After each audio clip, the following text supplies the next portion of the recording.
कि श्री राम जय जय राम। श्री राम जय जय राम। उत्तर न देव दुसहरि सिरुखी, मृग नाचितव जुनि बाघिनी भूखी।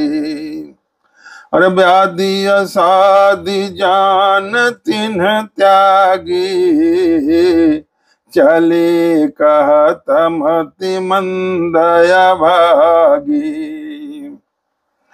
अरे राज करत यह देव बिगोई, अरे किन्न सियस जस करन न कोई। अरे यही विधि बिलपहि पुर नर नारी, अदेहि को चाली कोटि कगारी। अरे जरा ही विषम जरा ले उसासा, कवानी राम बिनु जीवन आसा। अरे विप्लव योग प्रजाय कुलानी, अजन जल चर घन सुखत पानी। अति विषाद बस लोग लुगाई, गए मातु पहिरा राम गोसाई। मुख प्रसन्न चित चौगुन चाहु, मिटा सोच जन राखे राहु। नव गोयंद रघुबीर मनु, राजवलान समान। अछूट जान बन गवन सुनी, उरयानंद अधिकान। कि कई की जो सखियां हैं नाना प्रकार से उसको समझा रही है, कर रही हैं कि नगर भर शोक और कलंक मिटे वही उपाय करके कुल की रक्षा कर। बोले हे कई, नगर का शोक मिटे और कलंक मिटे वही उपाय करके कुल की रक्षा कर। बन जाते हुए श्री राम जी को हट करके लौटा ले, दूसरी कोई बात न चला। तो आगे कथा हम शुरू करेंगे। इसके पहले आप लोग हमारे चैनल को सब्सक्राइब कीजिए, लाइक कीजिए और हमारे साथ जुड़े रहने के लिए बेल आइकन को जरूर दबाइए और कथा को पूरा सुनिए। बड़ी मार्मिक कथा चल रही है, सभी नाना प्रकार से बातें समझा रही, पर कोई उत्तर नहीं दे रही, एकदम मौन साध कर बैठी हुई है, जैसे किसी के बातों का उसके ऊपर कोई असर नहीं हो रहा है। कथा सुनिए। कि कोई उत्तर नहीं देती, वह दुसह क्रोध के मारे रूखी बेमरौवत। रूखी का मतलब बेमरौवत, मतलब है कि तुम्हारे बातों का हमारे पर कोई असर नहीं, जो हम कह रहे हैं वही सच है, वही ठीक है। रुखी हो रही है, ऐसे देखती है मानो भूखी बाघिन हिरनियों को देख रही हो। तब सखियों ने रो को असाध्य समझकर उसे छोड़ दिया, और सब उसको मंद बुद्धि अभागिन कहती हुई चली गई। राज करते हुए इस केकई को देव ने नष्ट कर दिया। राज करते हुए इस केकई को देव ने नष्ट कर दिया। इसने जैसा कुछ किया वैसा कोई भी न करेगा। नगर के सब स्त्री पुरुष इस प्रकार विलाप कर रहे हैं और कुशाली केकई को करोड़ों गालियां दे रहे हैं। लोग विषम ज्वर मतलब भयानक दुख की आग से जल रहे हैं। सारे नगर के लोग लंबी सांस लेते हुए वे कहते हैं कि श्री रामचंद्र के बिना जीने की कौन आशा है। महान वियोग से प्रजा ऐसी व्याकुल हो गई है, मानो पानी सूखने के समय जलचर जीवों का समुदाय व्याकुल हो गया। सभी पुरुष और स्त्रियां अत्यंत विषाद के वश हो रहे हैं। स्वामी श्री रामचंद्र जी माता कौशल्या के पास गए। उनका मुख प्रसन्न है और चित्त में चौगुना उत्साह है। यह सोच मिट गया कि राजा कहीं रख न ले। श्री राम जी को राज तिलक के बाद सुनकर विषाद हुआ था कि सब भाइयों को छोड़कर बड़े भाई मुझको ही राज तिलक क्यों होता है।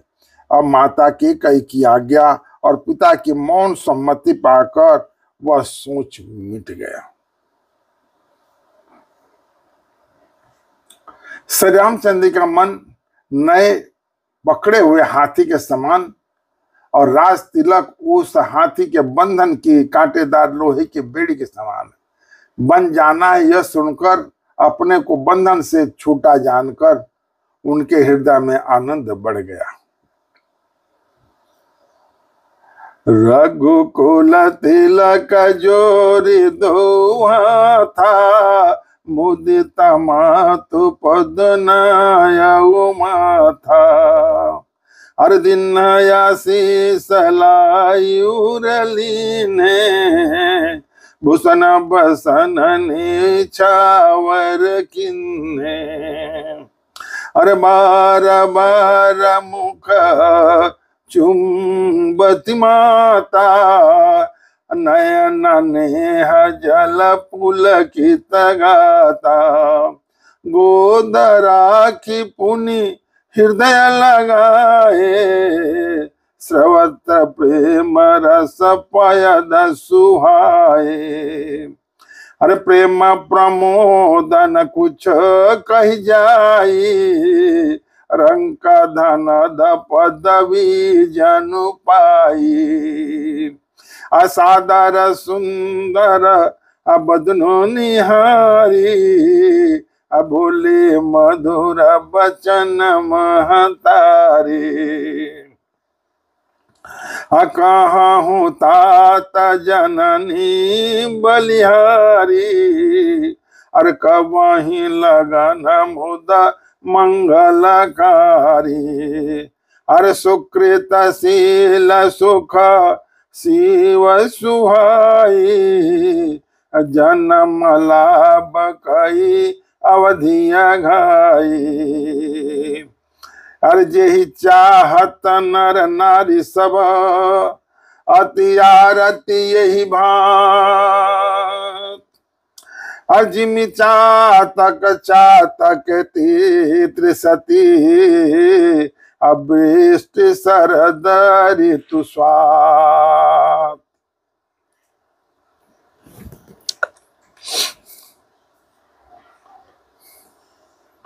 भगवान बन जाने से ऐसा सोच रहे कि हम बंधन मुक्त हो गए हैं, अब हम आराम से वन में जाकर अपने हृदय को, उनका मन में बड़ा अभिलाषी हो गया। रघुकुल तिलक श्री राम जी ने दोनों हाथ जोड़कर आनंद के साथ माता के चरणों में सिर नवाया। माता ने आशीर्वाद दिया, अपने हृदय से लगा लिया और उन पर गहने तथा कपड़े निछावर किए। माता बार बार श्री राम जी के मुख चूम रही है। कौशल्या माता उनसे विदा लेने गए हैं। माता बार बार श्री राम जी का मुख चूम रही है, नेत्रों में प्रेम का जल भराया है और सब अंग पुलकित हो गए हैं। श्री राम जी को अपने गोद में बैठाकर फिर हृदय से लगा लिया। सुंदर स्तन प्रेम रस बहने लगे।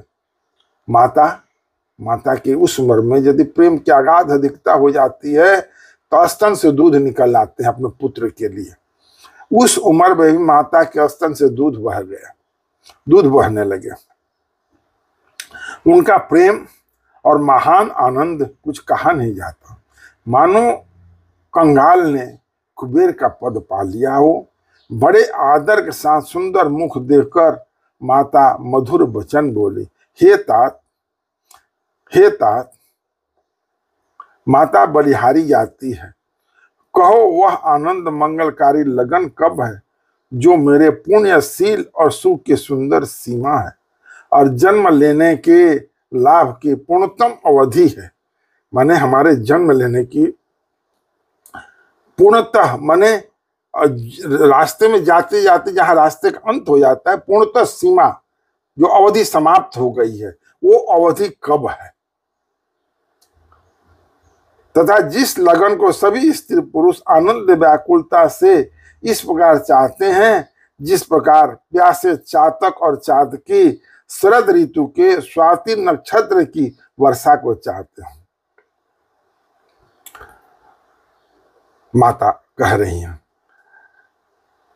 तात जाऊं बलि बेगी नहाऊं, जो मन भाव मधुर कुछ खाऊं। पितु समीप तब जयहूँ भैया, बड़ा भाई बड़ी बार जाई बलि मैया।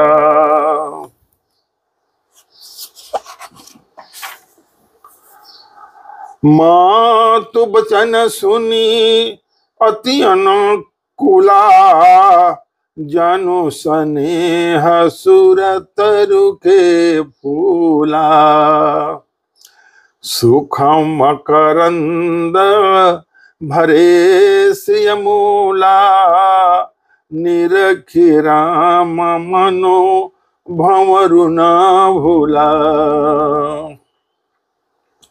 धर्म धुरीन धर्म गति जानी, कहे मातु सन अति मृदु बानी। पिता दीन मोहि कानन राजू, जह सब भांति मोर बड़ काजू।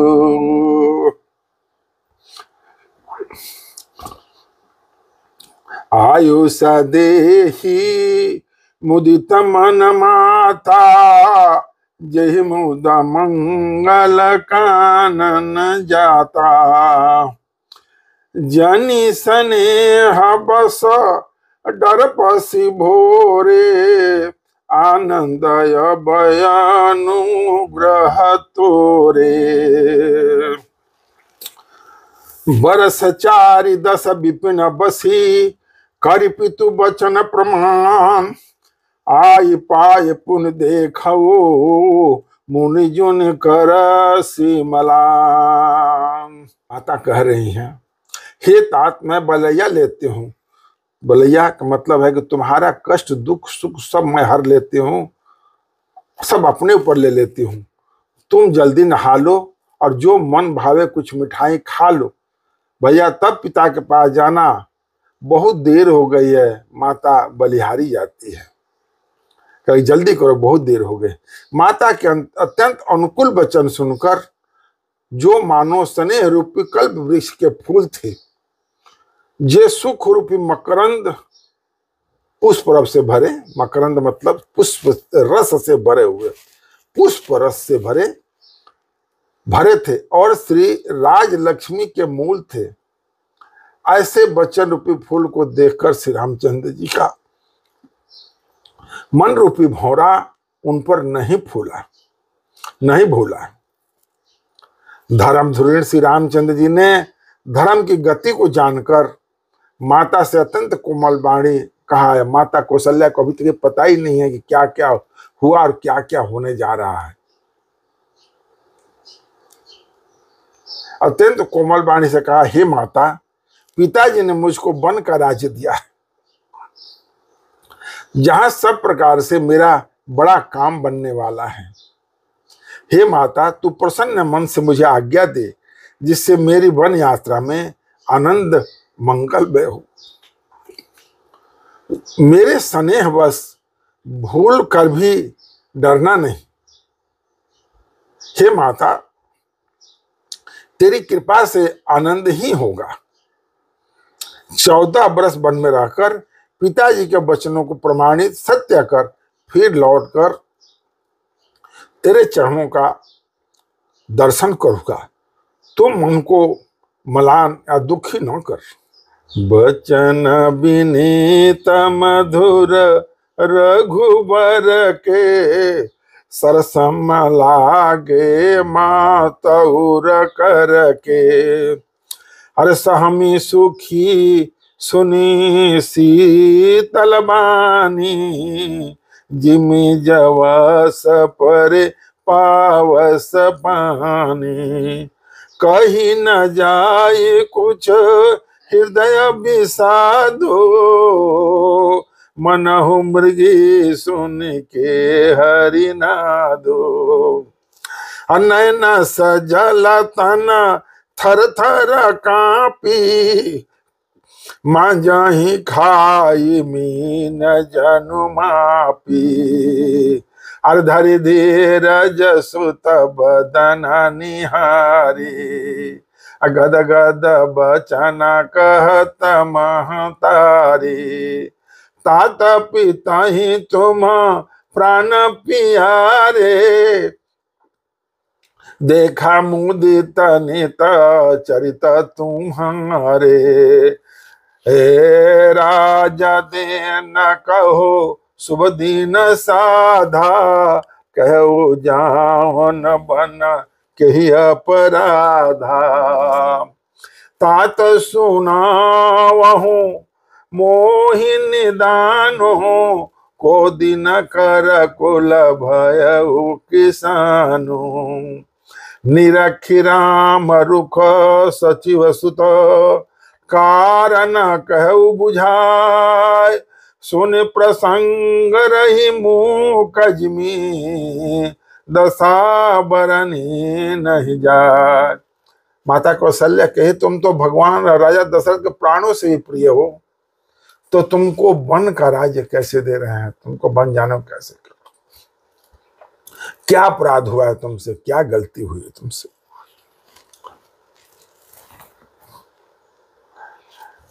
रघुकुल में श्री राम जी के बहुत ही नम्र और मीठे वचन माता के हृदय में बाण के समान लगे और कसकने लगे। भगवान ने कहा कि मैं वन के लिए वन का राजा दे रहे हैं, तो माता के दिल में अत्यंत क्षोभ हुआ और बातें ऐसी लगी जैसे बाण उनके कलेजे में धस गया हो।